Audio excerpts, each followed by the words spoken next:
Welcome to the deep dive. Today we're tackling something I think a lot of us grapple with, building a consistent meditation practice. Right. Starting, that often feels okay, maybe even easy for a bit, but sticking with it, day in, day out, Yeah. that's often the tricky part. Mm-hmm. So you're probably here because you want to, cut to the chase. Find those real aha moments that help you weave meditation into your life so it actually lasts without it feeling like just another chore on the list. Exactly. And that's what we're aiming for today. We've been looking at a really helpful piece, actually. It's from the Happiness Clinic mental health blog called How to Cultivate a Consistent Meditation Practice. Okay. And it's packed with practical stuff, really good advice for getting past those sort of on again, off again cycles and properly embedding meditation into your routine. So our mission for this deep dive, It's basically to pull out those key strategies, yeah, and show how they can actually work for you so you can start experiencing those, accumulating benefits that a regular practice really does bring. okay, so the article starts with a really crucial point, doesn't it? It says that, well, popping in for the occasional meditation session, that's definitely got some value. Sure, it does. But the real shifts, the deeper changes, they tend to come when it's consistent, when it's part of your life. It kind of reminds me of trying to learn an instrument. Oh, yeah. Yeah, like practicing once a week is fine, but it's that daily, even short practice that builds real skill. That's a perfect analogy. Really is. Sporadic meditation might give you these little moments of calm, which is great, don't get me wrong. Right. But that consistent practice Yeah. that lets the benefits, less stress, better focus, all that good stuff, really take root. It becomes part of how you just are day to day. Like integrating it rather than just visiting it. Exactly. Think of it like maybe taking a daily vitamin versus just having a healthy meal once in a blue moon. The consistent input just has a much bigger impact long term. Makes sense. So this article, it lays out 12 specific steps. 12 to help build that consistency. Let's dive into number 1. Okay. Scheduling your meditation time. Okay. Now, this sounds almost too obvious maybe, but how often do we intend to do something good for ourselves, but we don't actually block out the time? It happens all the time. And this step really highlights that need for real intention, prioritization. Right. By actually setting a recurring alarm or putting it in your calendar like a real appointment, you're telling yourself, this matters, this is happening. It shifts it from an if I have time thing. Exactly, to a genuine commitment you've made, an appointment with yourself, basically. Okay, step 2. This one's clever, I think. Tying your meditation practice to another healthy habit you already do consistently. Habit stacking, they call it. Yes, habit stacking. It's such a powerful concept. It's like using an existing anchor, like you said, to attach something new. So give us an example. Well, think about brushing your teeth. Most of us do that morning and night pretty automatically, right? Right. So you could decide, okay, right before I brush my teeth, or maybe immediately after, I'll do my 5-minute meditation. That existing habit acts as a trigger. So the toothbrush reminds you to meditate. Precisely. And because the first habit is so ingrained, it just pulls the new one along with it. The article also mentions things like maybe doing it right after your morning coffee or before or after your workout or yoga session. Which actually leads us right into step 3. Yeah. Doing a bit of yoga or stretching before you meditate. Maybe just 5 minutes or so. Yeah, this one's interesting. I wouldn't have necessarily linked them directly either at first. Me neither. But the logic holds up. It does. The idea is that even a short stretching session can help release some of that physical tension, or even just restless mental energy, stuff that can make it harder to sit still and focus. Like prepping the ground before you plant the seed. That's a good way to put it. Creating a smoother surface for your mind to settle. Okay, step 4. This one hits home for probably everyone listening. Eliminating distractions. Ah, the big one. Yeah. Yes. In this world. Good luck. But the article has some solid practical tips. It does. Things like, closing the door. It seems basic, but Makes a difference. huge difference. Silencing phone notifications, absolutely crucial. They also suggest using headphones, which I found interesting, even if you're not playing anything through them. Just to block things out. Yeah, like a physical barrier against noise or sudden interruptions. And if you're not doing a guided meditation with its own timer. Right, if you're just sitting. They recommend using a separate timer, maybe one with a gentle chime or even just a vibration so you're not tempted to keep checking your phone. Because we all know how that goes. Yeah, the phone check totally breaks the spell. Yeah. Okay, number 5 gets into the power of environment and routine. Meditating in the same place, same time every day, if you can swing it, creating a ritual, Yes. Ritual is powerful. It creates this strong association in your brain. like Pavlov's dogs, but for calm. Kind of. Your mind starts to link that specific spot and that specific time with the act of meditating. It starts to anticipate it, even prepare for stillness when you enter that space then. Makes it easier to drop in.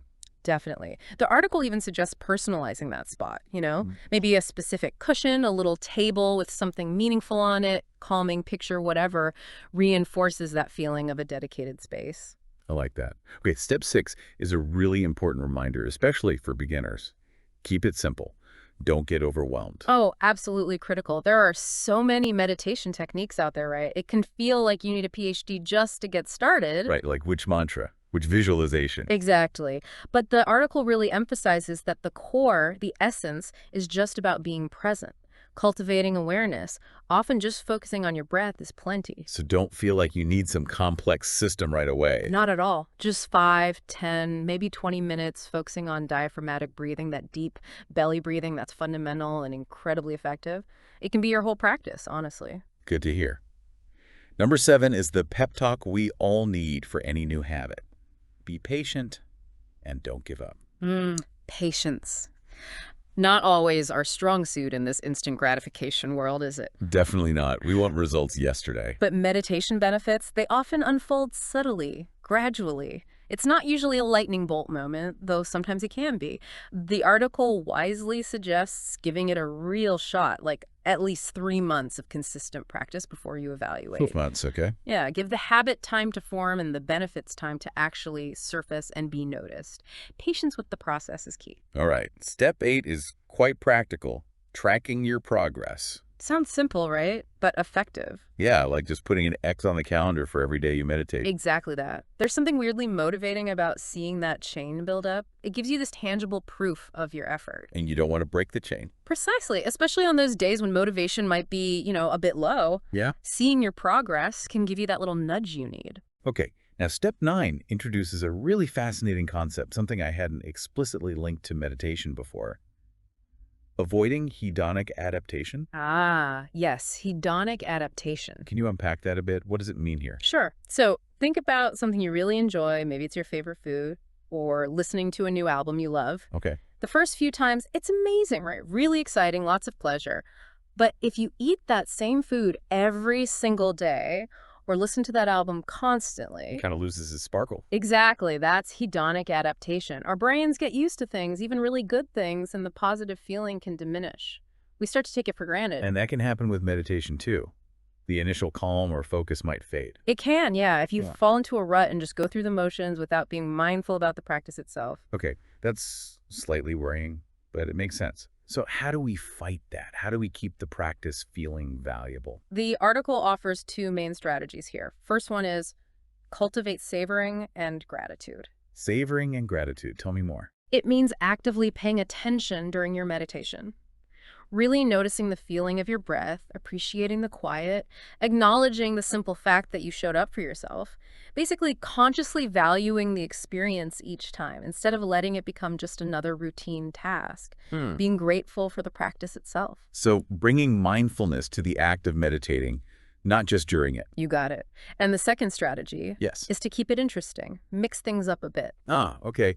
So explore different types. Yeah, maybe try a guided loving kindness meditation sometimes. Or focus on a different sensation like the sounds around you instead of just the breath. Maybe explore mindful movement. It doesn't mean ditching your core practice necessarily, Right. but adding some variety can prevent that feeling of stagnation. Keep your mind curious and engaged.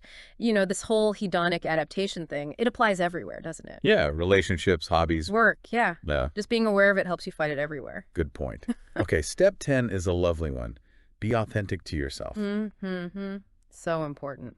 Because there isn't just one right way to meditate, is there? Absolutely not. What clicks for one person might feel totally wrong for someone else. This step is all about encouraging experimentation. Try different styles, different guided voices, different lengths of time. Until you find what resonates. Exactly. Find what feels genuinely meaningful and crucially sustainable for you. Don't force yourself into a box just because it's popular or someone recommended it. The best practice is the one you'll actually do consistently because it feels right for you. Okay. Number 11. This one hits on something really fundamental. It says to follow your values and discipline, not just your feelings or motivation. Yes, this is huge because let's be real. Some days you just don't want to. Exactly. Some days you will not feel like meditating. Motivation is fickle, it comes and it goes. If you only meditate when you feel motivated, well, you won't be very consistent. So what's the alternative? Connect the practice to your deeper values. Why are you doing this in the first place?